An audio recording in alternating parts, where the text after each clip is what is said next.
sobre a defensa das súas emendas e o posicionamento sobre este ditame. Ten a palabra a señora Álvarez Chá. Grazas, señora presidenta. Antes de nada, agradecer o tono da señora Paz, que, aínda que non podemos compartir o fondo, pois sí, agradecemos o seu tono, pois creemos que é un tono adecuado para este debate, lonxe do tono da señora Verdes, que, máis que, parecer que estamos debatindo a próxima lei de montes, parece que nos está ameazando con discurso repetitivo dunhas e doutras veces.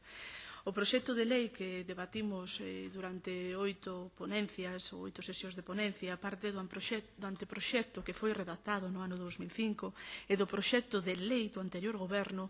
De feito, deste último recolle de xeito prácticamente literal 23 artigos e 2 disposicións transitorias. Trátase dun texto que durante 2 anos foi amplamente debatido polo sector. Temos que ter en conta que vai ser ao sector a quen se lle vai aplicar esta norma. Ten detrás un importante traballo de diálogo. Neste sentido, celebráronse máis de 30 xuntanzas coas 20 asociacións representadas no Consello Forestal de Galicia, que xunto coas achegas que foron recollidas no período de exposición pública, supuxo que máis do 75% dos artigos do proxecto experimentasen algún tipo de modificación, incluíndose, señora Verdes, ademais o 46% das achegas realizadas polo Consello Económico e Social. O texto sobre o que traballamos nestas 8 sesións de ponencia impulsa a organización do territorio, equilibrando os usos do solo e permitindo un adecuado aproveitamento dos recursos de xeito racional e multifuncional para optimizar as distintas actividades forestais sen menoscabo dos dereitos dos propietarios, tan importantes, señorías, e os intereses colectivos tamén da sociedade. Ten como principio reitor combater a excesiva fragmentación da propiedade, que é o principal impedimento para a rentabilidade económica existible do monte. Preserva e fomenta a sustentabilidade do monte autóctono, agrupado fundamentalmente en masas de frondosas caducifolias características de Galicia como as carballeiras, os outos e as bidoirais, aumentando a restricción sobre os eucaliptos, xa que se proíben as reforestacións e as novas plantacións desta especie intercaladas en zonas de bosques autóctonos e, en todo caso, tras os incendios forestais nestas zonas. Eucaliptación de Galicia, decían fai un intre. Saben que no territorio galego hai aproximadamente 275.000 hectáreas plantadas de eucalipto. Falaban de que incluso foran apoiadas pola Administración, pois que sepan as súas señorías que houve unha orden de axudas para plantar na que se permitía plantar os eucaliptos, pero solamente foi dos anos 92 ao ano 95 e nese período de tempo plantáronse 7.000 hectáreas de eucaliptos. Ata esas 275.000 hectáreas, díganme vostedes, onde está o apoio da Administración para que plantaran eucaliptos? Ademais, eu tamén me gustaría que me dixeran nos seus turnos por que non derogaron vostedes ese decreto, aquel decreto da época do señor Siñeiro. Por que non o derogaron vostedes neses 4 anos? Tuveron tempo a facelo.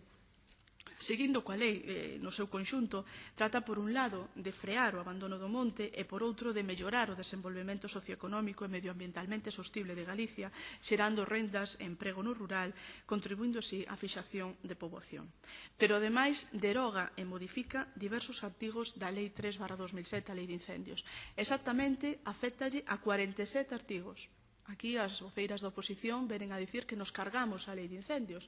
Fíxense vostedes, modificamos 47 artigos. E por que o fixemos? Pois a fin de obter unha maior operatividade mediante a clarificación das obrigas e dos deberes dos propietarios e dos distintos actores que están implicados na loita contra o lume. Como decía, esta lei chegou ao Parlamento cun amplo consenso, máis do 70% do sector.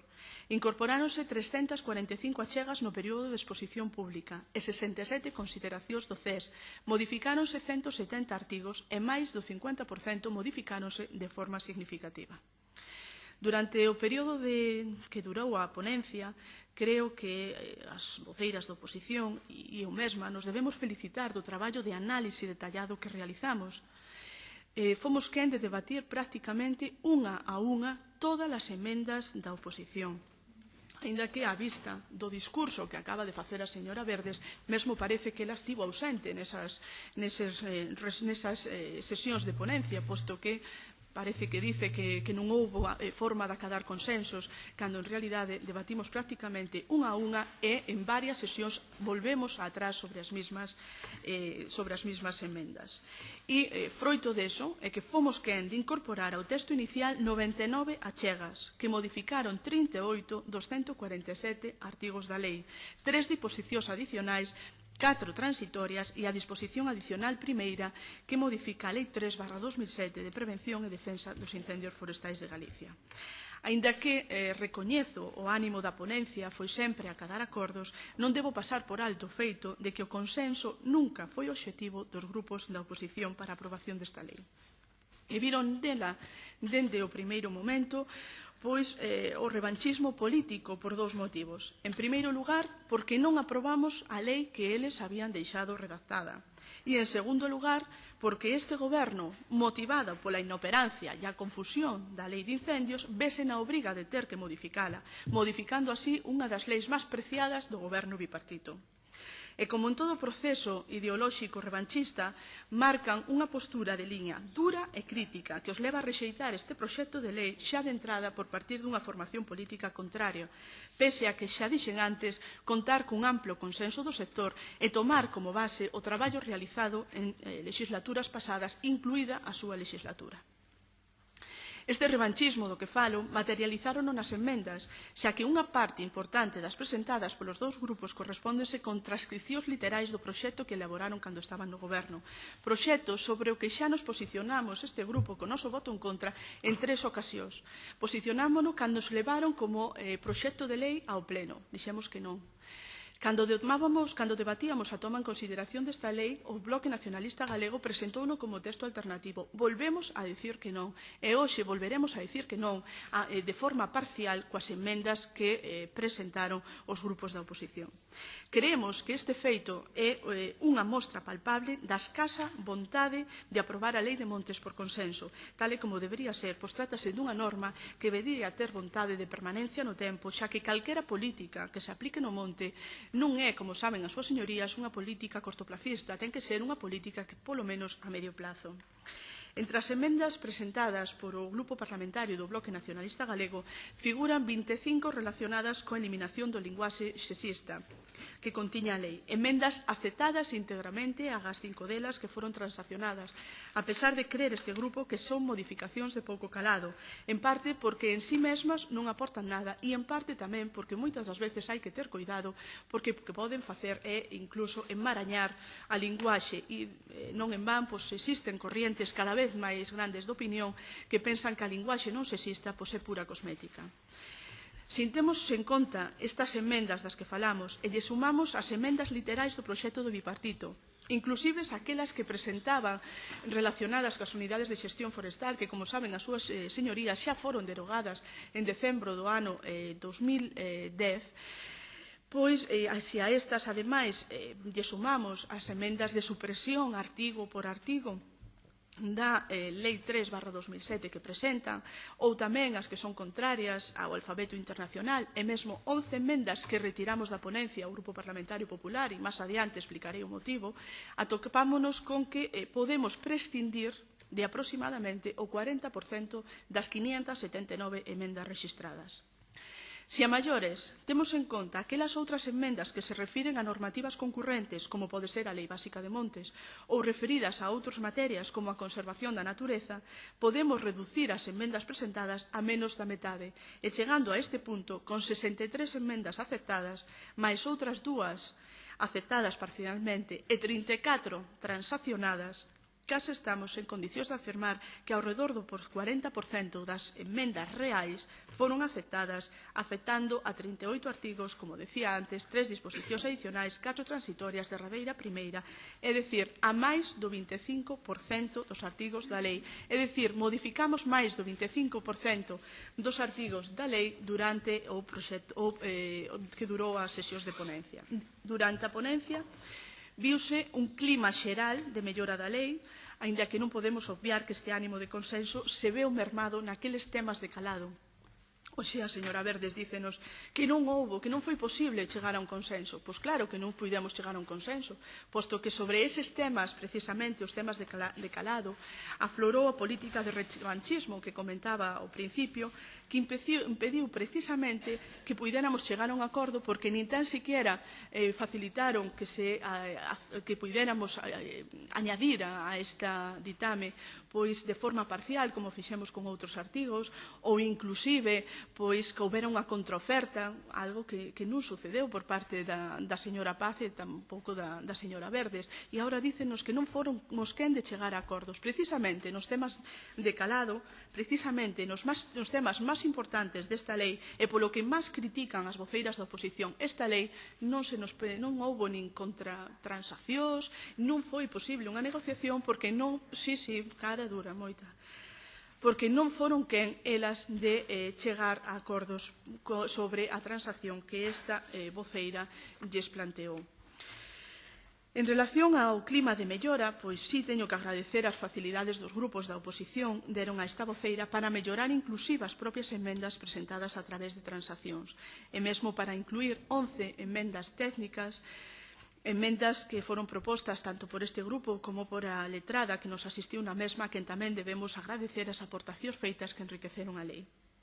As transaccións sobre as emendas do Grupo Popular ás que me refería son concretamente 3. En primeiro lugar, formulamos varias emendas para eliminar o término contrato e substituílo por acordos ao respecto do artigo 123 do proxecto titulado Contratos temporais de xestión pública ao cal se refería a señora Verdes. E tamén, pois, como é lóxico, a aqueles outros artigos que estaban relacionados con este. Xa que a priori parecíanos que era máis acaído para os fins desta medida de fomento, tendo en conta a Lei Básica de Montes.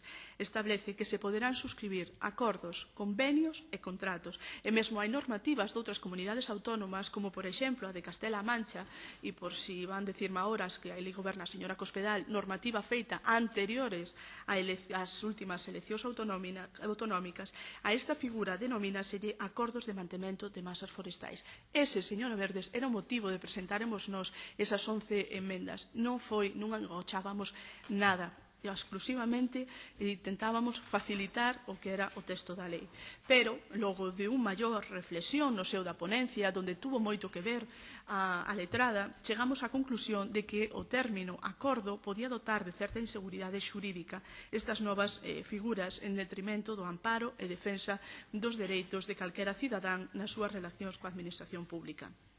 Por ese motivo, retiramos da ponencia as 11 enmendas e só mantemos a número 14 sobre o artigo 123, ao cal lle dou as gracias a señora Tereixa Paz, que nos facilitou esa transacción, e con esta transacción establecemos que o contido e o réxime xurídico dos contratos temporais de xestión pública terán a súa normativa de desenvolvemento sen prexuicio da normativa básica e o texto refundido da Lei de Contratos do Sector Público para todas as actuacións do seu ámbito de aplicación.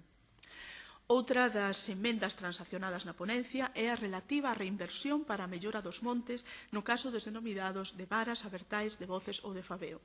Inicialmente, o texto obrigaba a reinversión do 40% dos beneficios e nós entendemos que debería ser dos ingresos para facela concordante co fondo de mellora e tamén coas cotas de reinvestimento en montes veciñais en man común. Mais no seo da ponencia chegamos á conclusión de que debería ter unha redacción máis completa esclarecendo que eses ingresos solamente tiñan que prover do aproveitamento do monte e así o fixemos, redactámolo de xeito similar ao que está redactado tamén cando se refire aos montes veciñais en man común, transacción dos 3 grupos da ponencia. A última transacción sobre as nosas emendas prodúcese nun tema que ao noso xuicio é moi importante. Trátase de establecer de forma xeral a adaptación de todas as repoboacións pasadas un prazo máximo de 2 anos para acollerse ás distancias marcadas no anexo 2. Obriga que afecta a modificación de 2 artigos e tamén a disposición transitoria décima. Pero houve un erro á hora de registrar as emendas, tiñamos que registrar 4 emendas, non registramos unha dela, pero a vontade ou a colaboración das ponentes da oposición fixo que a vontade do noso grupo quedara reflexada na lei, eliminando as dobles vías para as repoboacións anteriores e posteriores a xaneiro do 2008 para adaptalas ao anexo 2 que deberán facelo tanto todas elas nun período de 2 anos desde que se aproba a lei, dando así unha maior seguridade xurídica, clarificando e simplificando a lei. Xunto con estas emendas, destacamos outras do Grupo Parlamentario Popular, porque, señora Verdes, este grupo fai o seu traballo e non ten reparos a hora de emendar a lei de montes, porque seña unha lei feita polo noso goberno e aportamos emendas como é lóxico, supoño que farían vostedes se se dera o caso. Ampliamos o concepto de monte, considerando monte os enclaves arborados de frondosas caducifolias do anexo 1 en superficie agrícola cando tenen menos de 1 hectárea. Nesto transaccionamos con unha emenda similar que tiña a señora Paz rexistrada, co fan de salvagardar estas masas, carballeiras, soutos, bioideirais, e no caso de que estas especies teñan unha idade media de polo menos 10 anos. Ademais, en aras da protección e a defensa dos enclaves de frondosas caducifolias, introducimos a obriga, nos casos tasados do artigo 31 de cambios de actividade agraria a forestal, de facelo só en frondosas caducifolias, eliminando a premisa que marcaba o anteproxecto de poder facelo con especies das superficies limítrofes. Neste contexto, tamén emendamos a lei, incluindo os predios que cambiaron de actividade forestal a agraria, ou os pastos, ou aqueles terreos dedicados a produtos de froitos tanto para alimentación humana como para alimentación animal, independentemente da súa natureza de terreo forestal a efectos estadísticos e de elexibilidade en materia de axudas relativas ao desenvolvemento rural como superficie agraria útil. Desta maneira, clarificamos a efectos estadísticas a natureza dos terreos forestais antes mencionados. Por outro lado, introducimos as superficies forestais certificadas como de alto valor natural. Desta maneira, elevamos o valor dos montes xestionados do xeito sustentable e avaliados por procesos de certificación a fin de facilitarlles posibles vías de financiación e reforzar a xestión forestal sustentable que é o eixo vertebrador desta lei. Destacamos tamén, dentre as nosas emendas, a encamiñada a artellar un plan de devolución plurianual para saldar a débeda dos convenios ou consorcios, rematado o prazo de 4 anos para finalizar os vixentes a día de hoxe. Emenda que nos parece interesante na situación de crise que estamos a vivir, dar cabida a un plan de devolución plurianual para facilitar o pagamento da débeda de xeito que o poidan axustar aos ingresos anuais planificados no instrumento de xestión. Creemos que darlles unha facilidade aos propietarios que teñen actualmente contrato de xestión pública e queren rescindilo. Nas emendas aceptadas ou transaccionadas durante a ponencia dos grupos da oposición, destacamos do Grupo Parlamentario Socialista as que reforzan a xestión forestal sustentable e a valorización integral do monte, as relativas infraccións para os incendios periurbanos acontecidos con distintos actos no monte tipificados na lei ou a incorporación de novos criterios para a graduación das accións. En relación á Lei 3/2007, aceptamos incrementar de 25 a 50 metros arredor das zonas forestais de alto valor para a xestión de biomasa. Por iso que a señora Verdes dixo fai un intre que nós non valorábamos e non protexíamos as zonas forestais de alto valor. Eu creo que iso non se atende á realidade, posto que mesmo incrementamos de 25 a 50 metros esa distancia cunha emenda súa.